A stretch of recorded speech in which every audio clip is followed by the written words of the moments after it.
এই ক্রিমটা করার জন্য আমি একটা ডিম নিব, হাফ কাপ চিনি নিব, 3 টেবিল চামচ কর্নফ্লাওয়ার নিব এবং 1 কাপ দুধ নিব। 1 কাপ, আমি যদি পানি ব্যবহার করতে না চাই তাহলে পুরোটাই দুধ নিতে পারি, আমি সেক্ষেত্রে 1.5 কাপ দুধ দিয়ে নিতে পারি। 1.5 কাপ লিকুইড দুধ।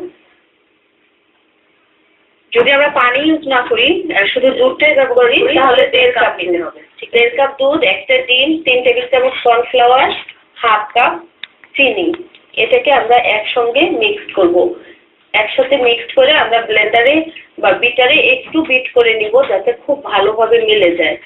মিলে যাওয়ার পরে এটা আমরা চুলায় রান্না করব।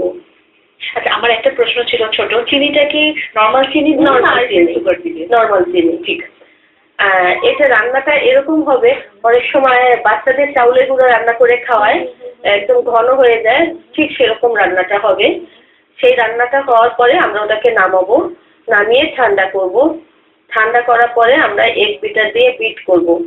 বিট করলে খুব মসৃণ হয়ে যাবে, তখন ওটার সঙ্গে আমি 200 গ্রাম বাটার দিব, যে কোনো বাটার 200 গ্রাম দিব। তবে কেকের জন্য লবণাক্ত বাটারটা ব্যবহার না করলেই ভালো। লবণাক্ত ছাড়া যে বাটারগুলো পাওয়া যায় সেটাকে আমি 200 গ্রাম পরিমাণে দিয়ে বিট করব।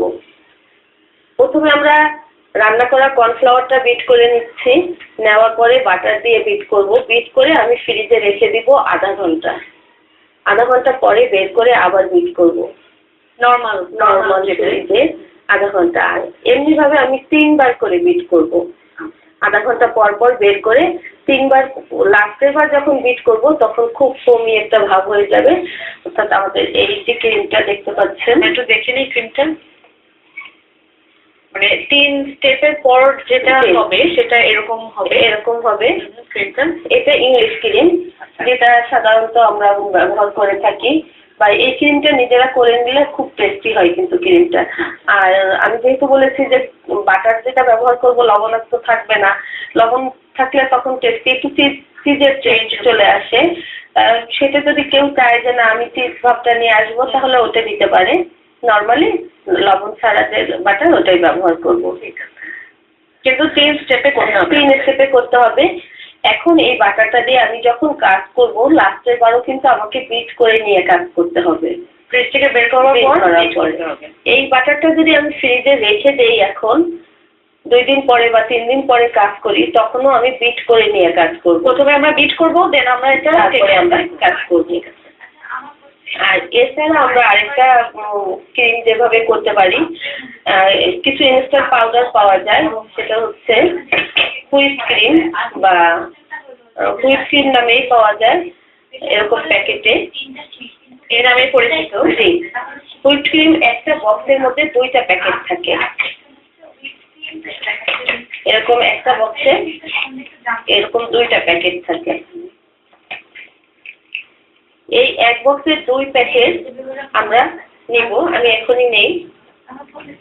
যেহেতু আমরা একটা ক্রিম তৈরি করে দেখাবো বলেছি, আমরা কি এটা এখনই আমরা তৈরি করব। ক্রিমটা তৈরি করাটা একটু দেখে নিই। আমরা হুইপ ক্রিমটা নিচ্ছি, তাই তো? এবং একটা বক্সের মধ্যে কিন্তু দুটো থাকে, একটা প্যাকেট 2টা প্যাকেটে দুটো প্যাকেটের মধ্যে নিতে হবে। এখন আমি যদি কেকের উপরে ক্রিম বেশি ব্যবহার করি, সেক্ষেত্রে আমি 2 প্যাকেটে মানে একটা বক্স না নিয়ে 2টো বক্স বা 3টা বক্স নিতে পারি। এটা হলো আমার উপরে নির্ভর করবে যে আমি কতটুকু ক্রিম দিয়ে কাজ করবো।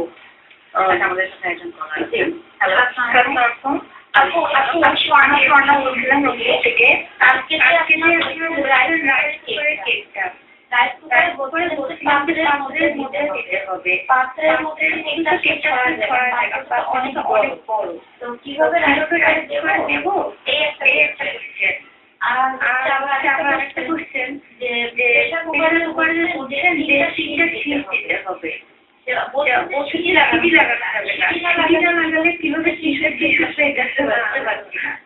আর আমার একটু কোশ্চেন হলো যে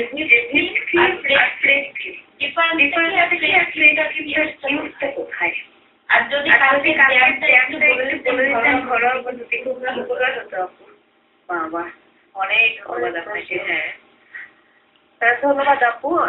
প্রেসার রাইস কুকারের যে পাত্রটা ওটা বড় কেক করার জন্যই। আপনি যদি 2টা ডিম দিয়ে এত বড় 2.5 লিটার বা 3 লিটার একটা রাইস কুকারে করেন তাহলে তো ছড়িয়ে যাবেই।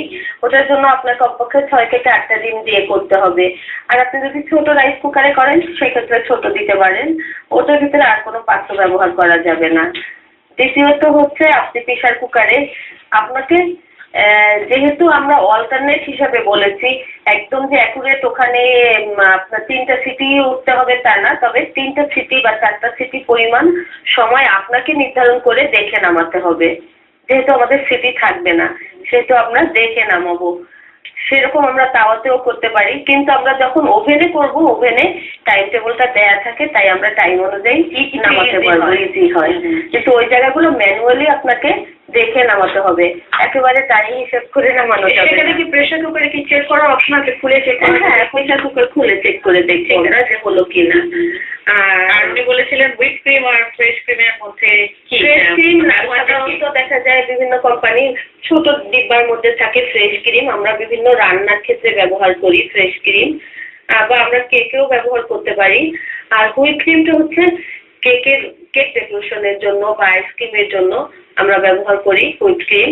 আর হুইপ ক্রিমটা হচ্ছে পাউডার আকারে থাকে, আমরা যখন কাজ করবো ইনস্ট্যান্ট আমরা ক্রিম তৈরি করে কাজ করতে পারবো।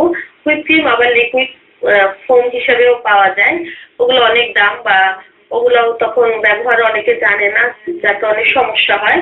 তবে আমি মনে করি বক্সের পাউডারটা ব্যবহার করাই ভালো, যেটা পাউডার বেসিসে থাকে সেটা। আর আপু সম্ভবত ফ্রেশ ক্রিম, আমি যতটুকু বুঝলাম উনি ফ্রেশ ক্রিমটা সাধারণত রান্নাই হয়, উনি বাটারের কথা হয়তো বলতে পারে যে বাটারটাও আমাদের নর্মাল ডেকোরেশন কেক করার জন্য আমরা করে থাকি, যেটা কিছুক্ষণ আগে আমি রেসিপিটা দিলাম ইংলিশ ক্রিমের জন্য। আমাদের যে ইংলিশ ক্রিমটার জন্য সেটাতে আমরা বাটারটা আমাদের লাগবে না, যদিও সেখানে ফ্রেশ ক্রিমটা লাগছে না। ঠিক আছে। আমি জ্যাম রোলটা যদি সময় থাকে আমি লাস্টে বলবো, এখন আমরা ডেকোরেশনটা দেখবো। হ্যাঁ, সেটাতে আমাদের সাথেই থাকুন, আমরা একটু দেখে নিই কিভাবে ক্রিমটা তৈরি। এখানে আমি এক বক্সের 2টা প্যাকেট নিলাম। খুব লক্ষ্য রাখবেন, এক বক্সের 2টা প্যাকেটের জন্য আমার মেজারমেন্ট কাপ সেটের সব থেকে ছোট যে কাপটা, সব থেকে ছোট 1/4 কাপ, এটা সমান 1 কাপ পানি নিব। আমি চাইলে লিকুইড দুধও নিতে পারি, কিন্তু গরমটা না, নর্মাল ফ্রিজে রাখা ঠান্ডা দুধ বা নর্মাল ফ্রিজে রাখা পানি। যেহেতু এখন শীতকাল যেহেতু এখন নর্মাল পানিটা ব্যবহার করলেই হবে, কাঁচা পানি না, খাবার পানি যেটা, সেই পানিটা আমরা ব্যবহার করব। কিন্তু কেউ চাইলে দুধ ব্যবহার করতে পারে, তবে সেটা গরম দুধ নয়, ঠান্ডা দুধ, এটা নর্মাল যে টেম্পারেচারের দুধ সেটাই।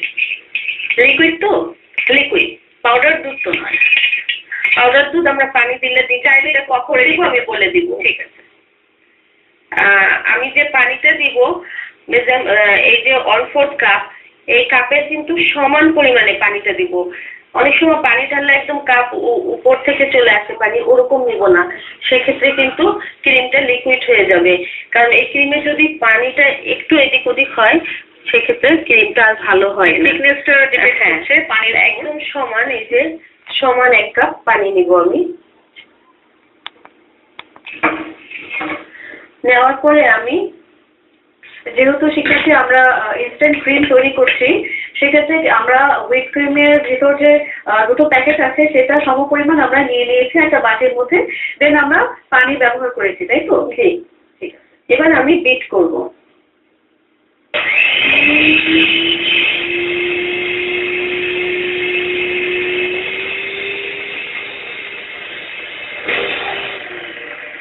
বিট করার সময় দর্শক এরকম শুরুতে লিকুইড হয়ে যাবে, তখন ভয় পাওয়ার কিছু নাই যে আমার ক্রিমটা বোধহয় হবে না। আসলে আমি যখন বিট করব তখন বিটারটা বন্ধ করব না যতক্ষণ পর্যন্ত ফোম না হয়।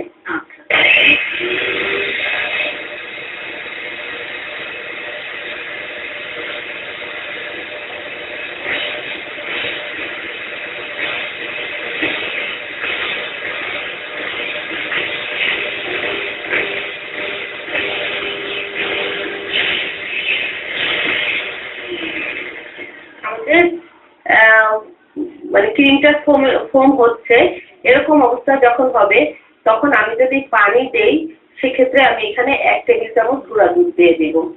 ঠিক আছে। যদি পানি দেই, আর যদি আমি লিকুইড দুধ দিয়ে করি তাহলে আর গুঁড়া দুধ দিতে হবে না। ঠিক আছে। মানে কেউ যদি গুঁড়ো দুধ দিতে চায় তাহলে প্রসেসটা এটাই। জি, ঠিক আছে।